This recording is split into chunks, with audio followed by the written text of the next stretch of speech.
तुझ्या त्या माणसाला दवाखान्यात पोहोचून तुझा निकाल लावायला आली. ए कलेक्टर मॅडम, गिरीश गायकवाड आहे मी.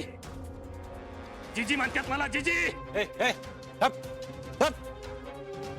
चिंचुके बाद झालं यांची नाटकं. घेऊन जा सगळ्यांना. बाबर घेऊन जा रे. सोनमुळे चला.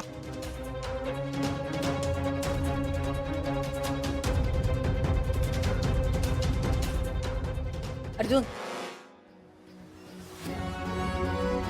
याला खडी फोडायला पाठवायचंच आहे, पण त्या आधी ना या जिजीचा माज उतरव. त्यानंतर कधीच यांनी आजची ओळख करून दिली नाही पाहिजे स्वतःची. मॅडम तुम्ही काळजीच करू नका. महाराष्ट्र पोलिसांची 3rd डिग्री काय असते ना, दाखवतो गायकवाड साहेबांना.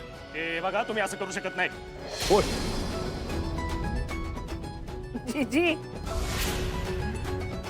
आम्ही काय काय करू शकतो ना हे कळेल तुम्हाला हळूहळू.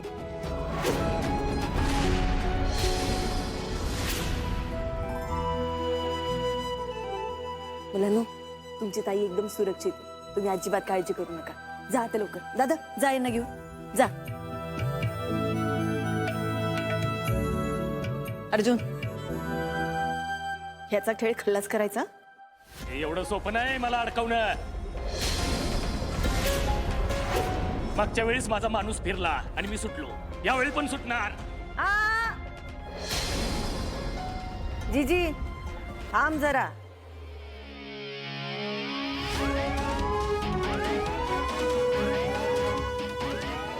तुझा आत्ताचा सगळा कार्यक्रम यात रेकॉर्ड आहे,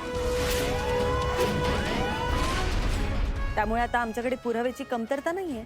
आणि असंही याचा बोलका पोपट आपल्या ताब्यात आहे ना. अरे हा. माझ्यावर गेम खेळता का? बघून घेईन एकेकाला, बघून घेईन. तुला काय वाटलं? इन्स्पेक्टरला आणि कलेक्टरला तू तुझ्या तालावर नाचवशील आणि आम्ही नाचायचं? कायद्यानं तुला सूट दिली आहे, पण आम्हाला अधिकार दिले. आणि सुटून सुटून कितीदा सुटणार आहेस तू? आता तुला आत कसं टाकायचं ना ह्याची सोय केली आहे आम्ही. ए काय करायचं ते करा, मी नाही घाबरत. घाबरणार? तू घाबरणार? आधी तू मला आणि आप्पीला विकत घेण्याचा प्रयत्न केलास, काय जमलं नाही ते. मग तू अपर्णा मॅडमचा ऍक्सिडेंट घडवून आणलास, नंतर त्यांना किडनॅप केलंस. तर त्या दीपाला मी अमोलसाठी घरी आणलं होतं रे, पण तू तुझ्या रखडलेल्या कामांच्या फायलींवर सह्या करण्यासाठी त्याचा उपयोग करून घेतलास.